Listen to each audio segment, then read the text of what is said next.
Varsity ভর্তি পরীক্ষার ইংরেজি প্রস্তুতির এই পর্বে সবাইকে স্বাগত। আজকে আমরা বি এবং সি ইউনিটের জন্য খুব গুরুত্বপূর্ণ ২০টা শব্দ শিখব।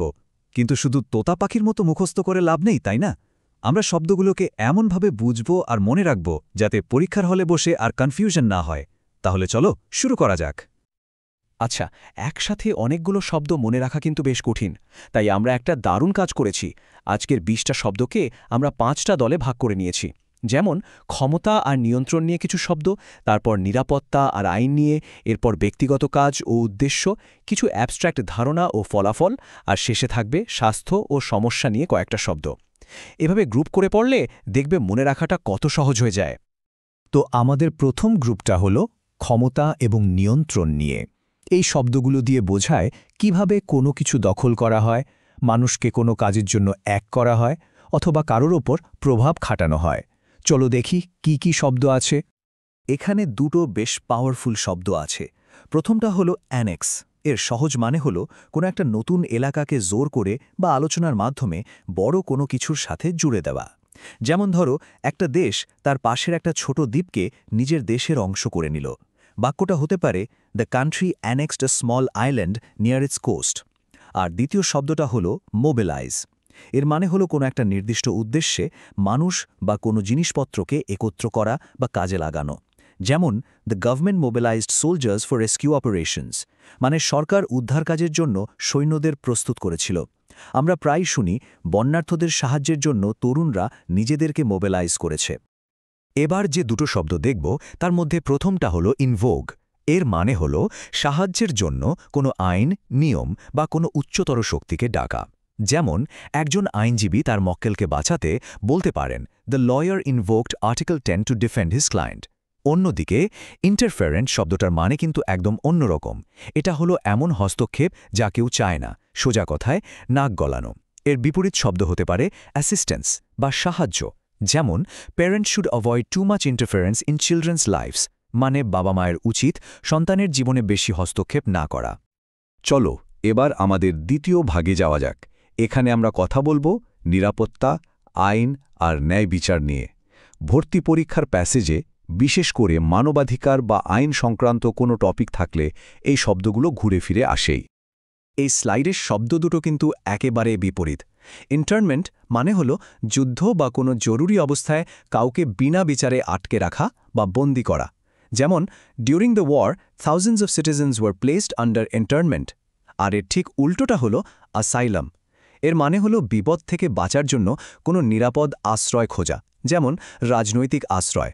বাক্যটা হতে পারে, the refugees sought asylum in a neighbouring country. Persecution, এই শব্দটা খুব গুরুত্বপূর্ণ। এর মানে হলো কোনো একজন ব্যক্তি বা একটা দলের ওপর অন্যায়ভাবে অত্যাচার বা নিপীড়ন করা। সাধারণত তাদের বিশ্বাস, ধর্ম বা মতের কারণে এমনটা করা হয়।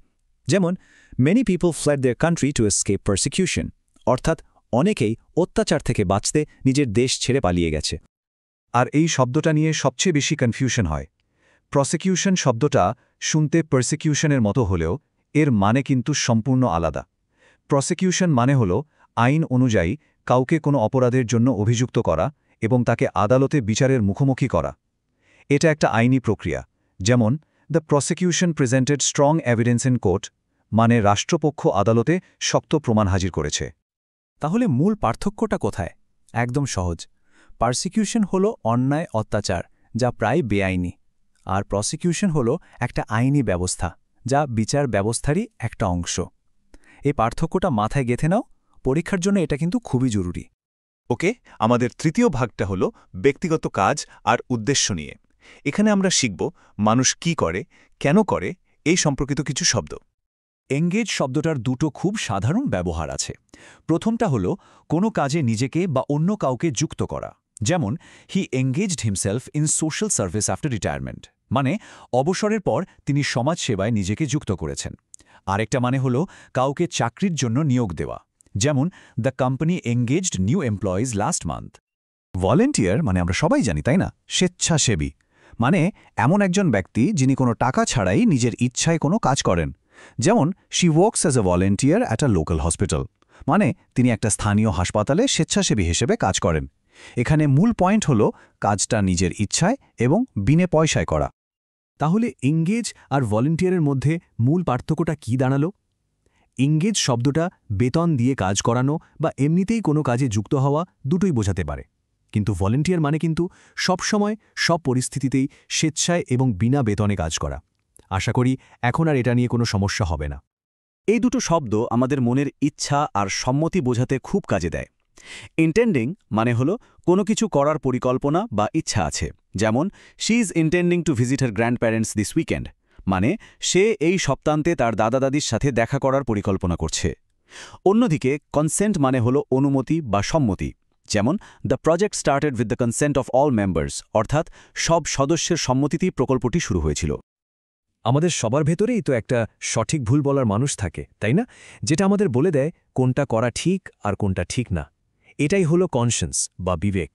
যেমন his conscience stopped him from lying, মানে তার বিবেক তাকে মিথ্যে কথা বলতে বাধা দিয়েছিল।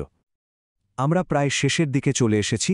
আমাদের চতুর্থ ভাগে আছে অ্যাবস্ট্র্যাক্ট বা বিমূর্ত ধারণা এবং ফলাফল সম্পর্কিত কিছু শব্দ। এগুলো সরাসরি দেখা বা ছোঁয়া যায় না, কিন্তু আমরা অনুভব করতে পারি বা বুঝতে পারি। এখানকার প্রথম শব্দটা হলো আরবিট্রারি। এর মানে হলো কোনো যুক্তিসঙ্গত কারণ ছাড়া শুধু নিজের ইচ্ছা বা খামখেয়াল মতো নেয়া কোনো সিদ্ধান্ত। যেমন the teachers decision two punish the student seemed arbitrary, মানে ছাত্রটিকে শাস্তি দেওয়ার সিদ্ধান্তটা খামখেয়ালি মনে হচ্ছিল। আর দ্বিতীয় শব্দটা খুব সহজ, কন্ট্রারি, যার মানে হলো বিপরীত। যেমন her opinion was contrary to the group's decision, অর্থাৎ তার মতামতটা দলের সিদ্ধান্তের বিপরীত ছিল। এই দুটো শব্দ ফলাফল বা কোনো কিছু প্রকাশ পাওয়া বোঝাতে ব্যবহার হয়। আলটিমেটলি মানে হল অবশেষে বা শেষ পর্যন্ত, যেমন ultimately hard work leads to success, মানে শেষ পর্যন্ত কঠোর পরিশ্রমী সাফল্য এনে দেয়। আর ম্যানিফেস্ট মানে হল কোনো কিছুকে স্পষ্টভাবে দেখানো বা প্রকাশ করা। ধরো কারো রাগ তার কথার মধ্যে ফুটে উঠছে, তখন আমরা বলতে পারি his anger was manifested in his tone of voice. আর এখন আমাদের একদম শেষ ভাগ। এখানে আমরা স্বাস্থ্য, সমস্যা আর স্বস্তি সম্পর্কিত তিনটে শব্দকে একটা ছোট্ট গল্পের মাধ্যমে শিখব। গল্পটা হলো একটা রোগ নির্ণয়, সেই রোগ, আর সবশেষে সেই রোগ থেকে মুক্তি। চলো দেখি। দেখো, এই স্লাইডে পুরো গল্পটা দেওয়া আছে। একজন রোগীর জার্নির তিনটা ধাপ। প্রথমে ডাক্তার সমস্যাটা ডায়াগনোজ বা শনাক্ত করেন। এখানে রোগের উদাহরণ হিসেবে বলা হয়েছে নিউরোব্লাস্টোমা, যেটা বাচ্চাদের এক ধরনের ক্যান্সার। আর সবশেষে চিকিৎসার পর রোগীর রিলিফ বা স্বস্তি পায়। এবার চলো এই তিনটা শব্দকে একটু বিস্তারিতভাবে জেনে নিই। গল্পের প্রথম ধাপ ডায়াগনোস।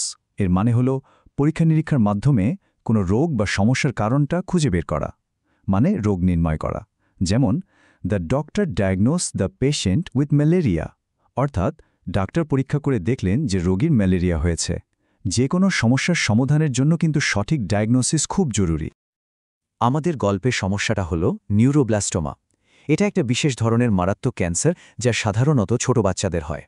এটা এখানে শুধু একটা উদাহরণ হিসেবে ব্যবহার করা হয়েছে যা একজন ডাক্তার ডায়াগনোস করতে পারেন।